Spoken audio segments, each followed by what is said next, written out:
Marriage can be tough when you're stuck with weird in-laws. Christiana, the mother-in-law, looks worn out as she seeks sympathy from relatives. And she never gets better at cooking. Have you ever met an adult who can't learn? Layla, the sister-in-law, jumps in, adding fuel to the fire. Enough is enough. Armed with undeniable evidence, I step in front of the family. My name is Natasha, and I'm 29 years old. I got married 2 years ago and work part-time. My husband Justin has a full-time job. We met through friends and got married after dating for 2 years. We live in a house that was rebuilt on my in-laws' property. That was one of the conditions for our marriage. I initially opposed it because I wanted us to build our own home, but I've learned something since getting married. Justin never stands up to Christiana or Layla. He treats Christiana like she's a goddess, which was a shock to me.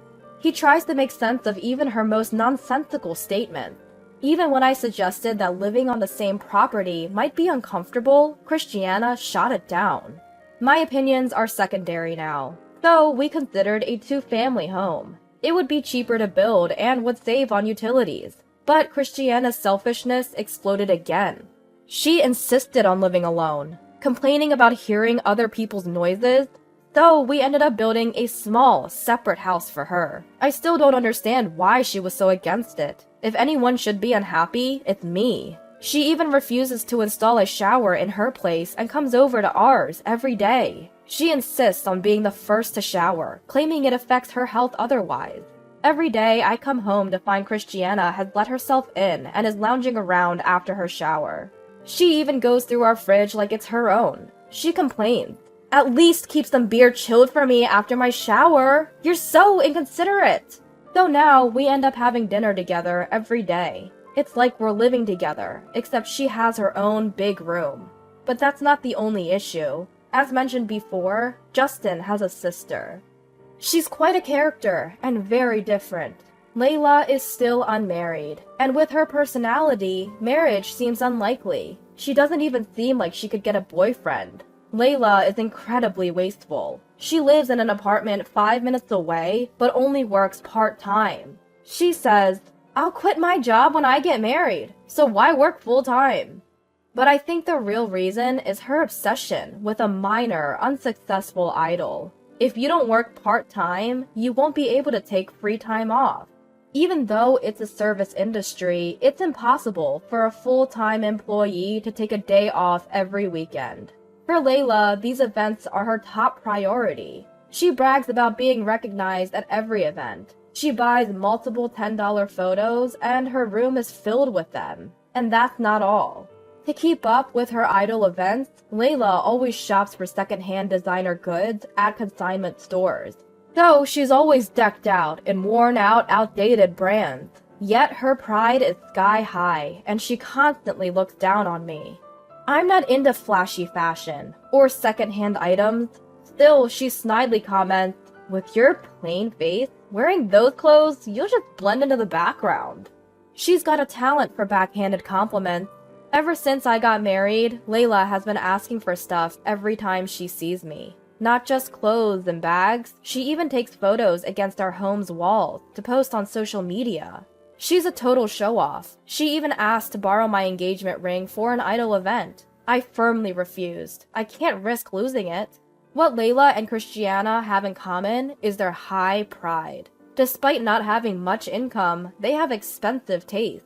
They insist on organic vegetables and only eat meat from well-known brands. They even say we have to go to a poultry farm to buy eggs. Because these two eat dinner at our place almost every day, I've started to hate dinner time. They claim they're here to make sure Justin doesn't eat anything weird. Despite their health-conscious talk, both are surprisingly overweight. They must have a lot of snacks at home, and they take out their daily stress on me. Their demands make no sense.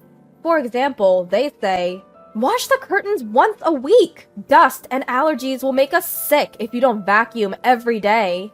I think twice a year is enough for the curtains. I've never seen anyone wash curtains weekly. We're two adults with dual income. Our house stays clean without daily vacuuming.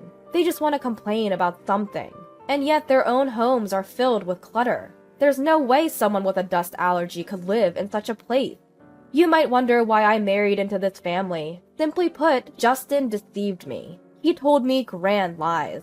First, he said saving money was his hobby. We never splurged on dates, so I believed him. I'm not used to luxury, so his frugal lifestyle felt comfortable. I thought we'd save money to invest in our hobbies. When I shared this with Justin, he seemed very sympathetic. But after marriage, I found out his financial situation was entirely different. He's not the same person I dated. He also lied about enjoying his job. He tries to find excuses to skip work. His company probably knows. And his entire family just wants to work me to the bone.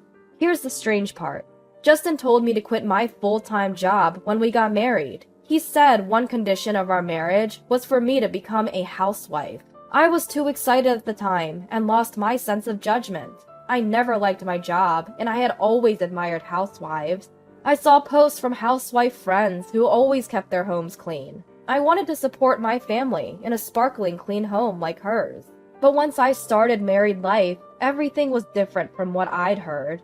First, when we were in the process of rebuilding the house, it turned out Justin had loans, so we couldn't get a mortgage. Even the home builder was surprised. We were told that if we had land, the loan would most likely be approved. About not having any other loans, Justin had lied. But we were already married, and I was determined to build the house, so I lent Justin the money. Before marriage, I never thought I'd be responsible for the debt Justin accumulated while he was single. The silver lining was that I liked to save money and had a decent amount saved up. That's how I could cover Justin's debt. Otherwise, I couldn't bear it. My savings were almost entirely depleted when we got married, and the day I could become a housewife never came. I had to look for part-time work right away. Fortunately, I found part-time work quickly, as long as I wasn't picky about the hours. Even with a day's income, it's tough to get by on Justin's salary alone. Plus, we want kids someday, and we need emergency funds. So I took all the part-time work I could get. But the people in our house are not cooperative at all. They treat me like a servant. They insist that housework is my sole responsibility. They don't even wash their own dishes. Christiana says part-time work doesn't count as a real job. It's insulting. I want to tell her to try working herself. But if I talk back, even a little, she says, "If you can leave, then leave." There's a limit to what I can earn from part-time work. I regret quitting my job. Christiana tells me, "You can't live without Justin's income. Women should be more submissive." I don't want to be told to be quiet by the world's most nagging woman, Christiana. I was troubled by the daily harassment from my in-laws. Then something unexpected happened. Layla had a mental breakdown. Apparently, she was deceived by someone she met on a dating app, spent all her money, and was ultimately abandoned. She said she bought him everything he wanted. She spent all her money, even her living expenses, and rent. At that moment, I inwardly laughed at Layla. Was it an illusion that she and Christiana looked down on me so arrogantly?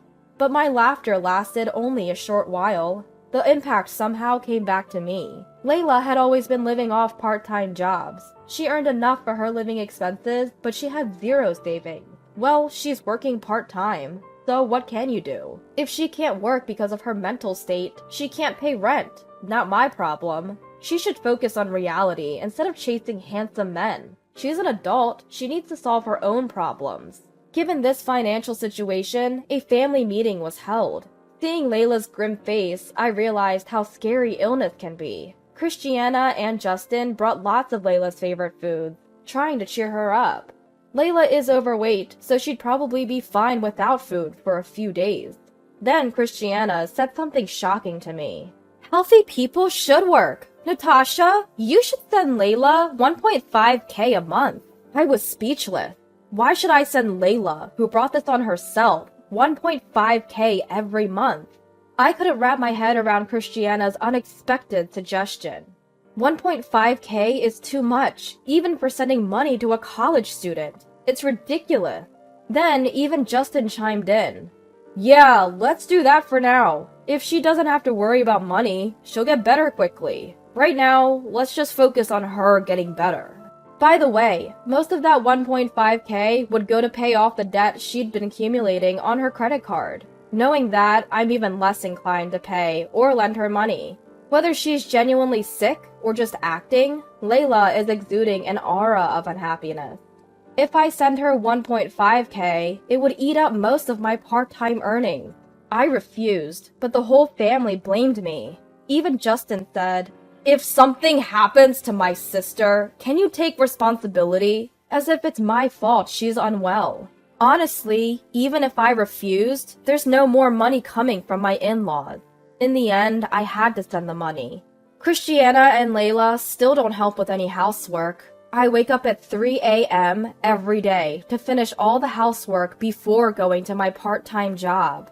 I send Layla 1K and even pay an additional $500 for her rent. Why should I pay her rent? Well, if she loses her place, she'll end up at our house, which is the last thing I want. Everyone in this house, including Justin, sees me as nothing more than a convenient source of money. 3 months later, Christiana announced that she's inviting all the relatives for a small home party. She said 40 people would be coming. There's no way our house can accommodate that many people. Christiana says, "Just connect the guest room and the living room." But I don't want to let 40 strangers into my house. In this day and age, social distancing is necessary. I managed to book a nearby restaurant, but I had to handle the reservation, the food, and the payment. Christiana, who's been nothing but trouble, didn't even say thank you. She told me, "You're finally becoming useful. You should thank me, your nurturing parent." At this point, I don't even feel like talking anymore. Relatives often say things like, "You've had a tough day, haven't you?" Or, "Thank you for everything." But Christiana and a now healthy Layla say things like, "Don't praise her too much. She's always such a useless wife. She'll get carried away." It really ticks me off. Then Layla looks at me and says, "This is delicious. I'm so glad it's not Natasha's cooking. It's been a while since I've genuinely enjoyed a meal. She's always so careless." "Absolutely, she's always a mess," they say, laughing crudely between themselves. Then to the still single folks, they add, "You really suffer when you marry a weirdo. You should be more discerning." My mother-in-law tries to gain sympathy from the relatives with her tired expression. "She never improves her cooking. I've never seen an adult with such a lack of learning ability." Layla chimes in, saying whatever she pleases. I decided it was time to execute my plan. If you dislike me this much, it's becoming difficult to stay in this family. When I say that, all the relatives look shocked. They're surprised because I've never talked back before. Justin tries to hush me in a panic, but I won't be silenced anymore. I thought this was a good opportunity to expose Christiana and Layla's true nature. I say, "Christiana, Layla, I apologize for being an incompetent wife." They look satisfied. "Good! You understand! Now be quiet. Don't meddle in other people's affairs." Other people. At that moment, all my doubts disappeared. I've reached my limit. I can't send money to Layla or pay the rent anymore. The room buzzes with chatter from the relatives. Everyone is confused. I explain to everyone. I'm glad Layla is feeling better. I was worried when she got scammed on that dating app.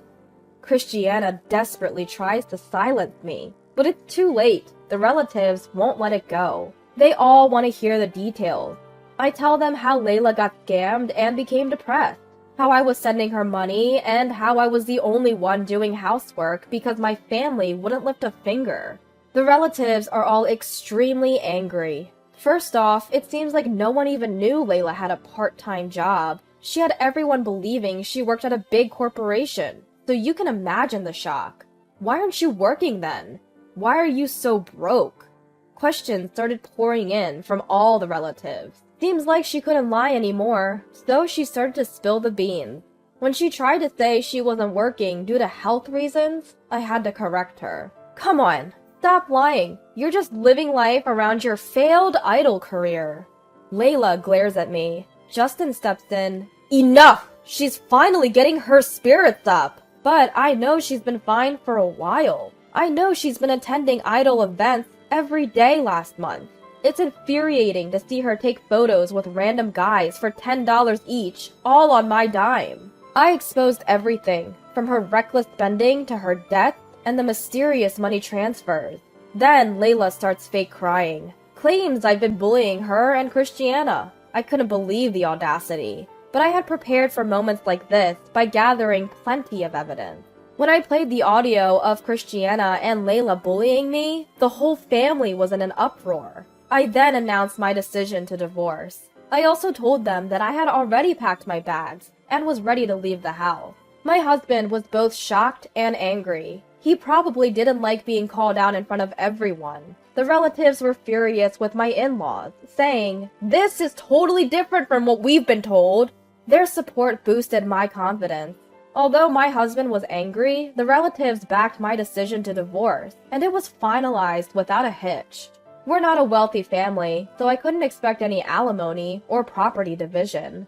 However, with the help of my relatives, I was able to arrange for the money I had lent and sent over the years to be paid back in installments. I had thought that money was gone for good, so it felt like a win. I got him to sign the divorce papers in front of everyone and immediately filed them. I felt like a weight had been lifted off my shoulders. My mood instantly brightened. No more mysterious money transfers or rent payments. I now have a lot more financial freedom. I'm happy that I can finally buy stylish clothes that I haven't been able to afford for a long time. Divorcing was definitely the right move. After that, my in-laws fell apart almost immediately. Well, of course, they couldn't possibly sustain their lifestyle without my income. My part-time earnings were much higher than my husband, so it was inevitable. He was often skipping work and had switched to being paid daily. He had been lying to me and spending his days gambling. There's no way a household of 3 spendthrifts could ever work out. 4 months after the divorce, I happened to pass by my old house and saw a for sale sign. I couldn't help but smile, thinking, serves them right. Since that family gathering, some relatives have been concerned about me and kept in touch. They often update me on what's happening with my former family. From what I've heard, they can't make ends meet and have moved into an old apartment. It's one of those rare places where the toilet and bath are shared. Proud as they are, Layla and Christiana seem humiliated and even more withdrawn. With no money for outings and 3 arrogant people crammed into a small space, it's no wonder they're at each other's throats. Being alone has made me feel free, and I've started to enjoy my work. People around me have noticed that I've become happier, and I think the divorce was a good decision. In fact, I was offered a full-time position from my part-time job, and now I'm financially stable. I'm amazed at how everything has been moving in a positive direction since the divorce. I now have some financial breathing room and am enjoying investing in myself. From now on, I plan to take better care of myself and grab hold of happiness.